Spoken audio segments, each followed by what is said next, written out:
Magandang hapon mga bata. Magandang hapon, teacher.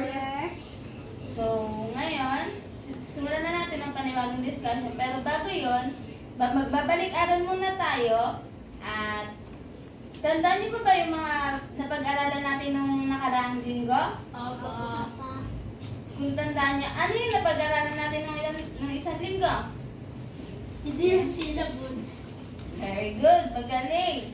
Ngayon, pag-aaralan natin ang sopas syllables or hand sign.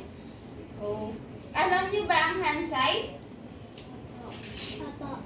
Ang hand sign na tinatawag natin ay yung do, re, mi, fa, so, la, si, do. Kayo nga, lagay niyo dito yung mga kamay niyo. Tayo kayo. Tayo. Lagay niyo dito yung mga kamay niyo. Sa may pusod. Ayan. Sabayan niyo sa teacher ha. Do. Do. Lakasan niyo. Do. Do.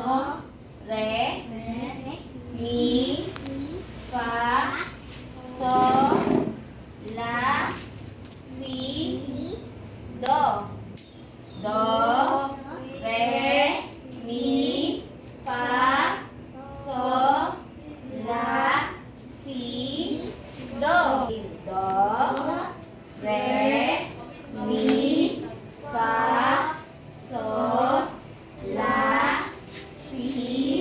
Do. Okay naman. Wala si teacher ha. Do. Re. Mi. Fa. So. La. Si. Do. May nagkakamali pa. Isa pa. Nasama mo ni teacher ha. Gawin ni teacher. Isa-isa kayong pupunta dito sa unahan para ipakita nyo kay teacher kung tama yung ginawa nyong hand sign. Ha? Do. Re. Mi. Fa. So. La. Si. Do. Isa pa ha? Do. Re. Mi.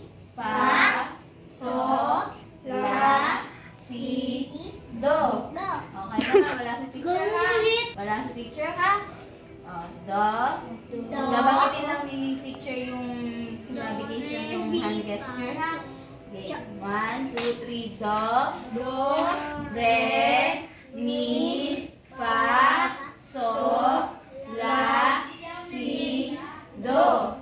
Yan, magagaling. So, dahil tapos na tayo sa pinag-aaralan natin ngayon, magpapaalam ni teacher. Goodbye, children! Goodbye, teacher. Bago kayo mag-iwi, may bibigay sa teacher sa inyo. Teacher daw, teacher. So, yeah. Ingat kayo sa pag-uwi. Maraming salamat sa pakikinig kay teacher.